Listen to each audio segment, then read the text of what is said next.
Hoje em dia, no mundo que é todo sobre visibilidade, likes e reconhecimento imediato, a sensação de ser invisível pode ser muito pesada, né? Parece que se ninguém tá vendo o que a gente faz, nada realmente importa. Mas, e se esses períodos de anonimato não forem um erro? E se, na verdade, eles forem uma parte essencial do plano? A história de Davi nos dá uma perspectiva incrível sobre isso. Sabe aquela sensação de ficar de canto, de ver as coisas acontecendo e sentir que ninguém te nota? Pois é, essa é uma experiência que quase todo mundo já viveu. E é exatamente desse ponto de partida, dessa sensação de invisibilidade, que começa a jornada de uma das figuras mais importantes da história. E aqui está o pulo do gato, a ideia central que a gente vai desvendar hoje. A história de Davi é um convite para a gente olhar para esses momentos de silêncio de outra forma.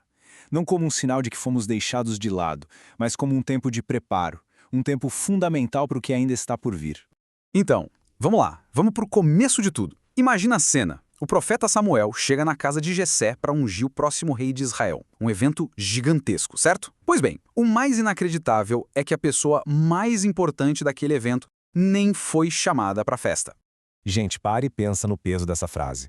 Jessé, o próprio pai de Davi, apresenta todos os filhos dele, todos imponentes, e só vai lembrar do caçula quando o profeta insiste na pergunta. Davi não estava nem na lista de opções. Ele estava lá no campo, no anonimato, fazendo um trabalho que, convenhamos, ninguém dava muito valor. E é aí que a gente vê o contraste, a diferença de ponto de vista. Para os homens, Davi era só o menor, o moleque. Mas, para Deus, a história era outra. A verdadeira identidade e o potencial dele estavam sendo forjados bem longe dos olhos de todo mundo. Mas aí fica a pergunta, por que o Davi? Por que justo o garoto esquecido no pasto e não os irmãos dele, que eram altos, fortes e experientes? A resposta para isso revela uma coisa essencial sobre como a escolha divina funciona. A nossa sociedade, tanto naquela época quanto hoje, se impressiona muito com o que está por fora, né? O currículo, a aparência, a popularidade. Mas essa história mostra que a avaliação de Deus acontece num nível completamente diferente. Ela busca qualidades internas, coisas que não dá para listar num perfil de rede social. Essa frase aqui é o coração de toda a história.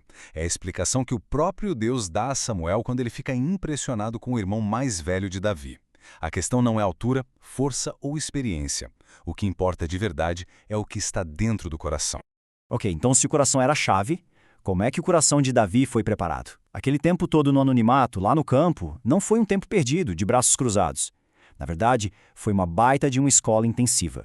Vamos analisar isso ponto a ponto. Primeiro, cuidar das ovelhas, que eram o sustento da família, ensinou para ele o que é responsabilidade. Segundo, enfrentar predadores como leões e ursos, sozinho, forjou uma coragem que nenhum exército poderia ensinar. Terceiro, a solidão do campo virou lugar perfeito para ele criar uma conexão profunda com Deus. E o ponto crucial, ele aprendeu a cuidar de um rebanho antes de um dia ser chamado para cuidar de uma nação inteira. Esse princípio parece que foi escrito para a história do Davi, né? A fidelidade dele em proteger umas poucas ovelhas foi a prova de que ele poderia receber a confiança para cuidar do destino de um reino.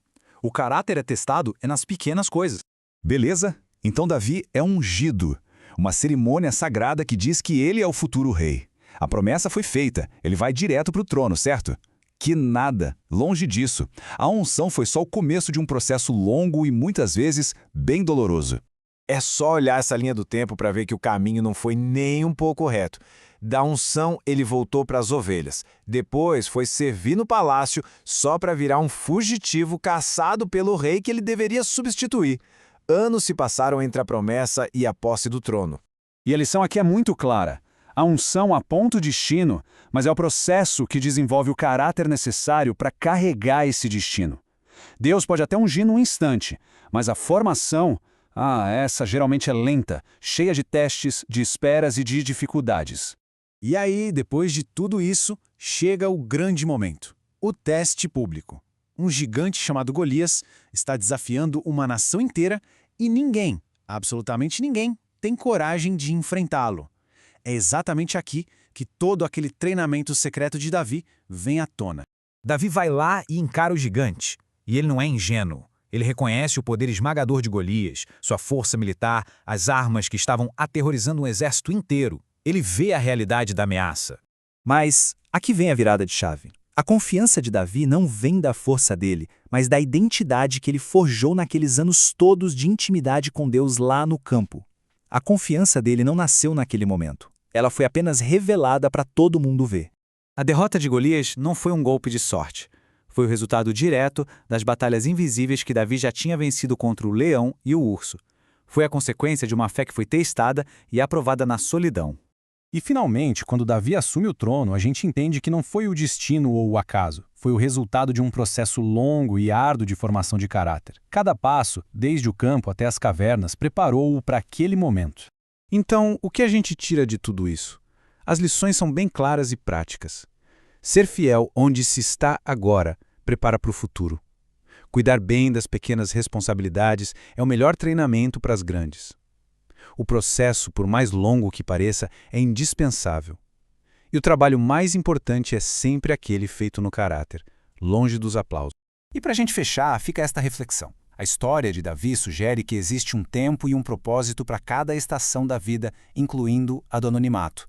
E que a confiança nesse processo pode transformar a sensação de ser invisível numa certeza de estar sendo preparado.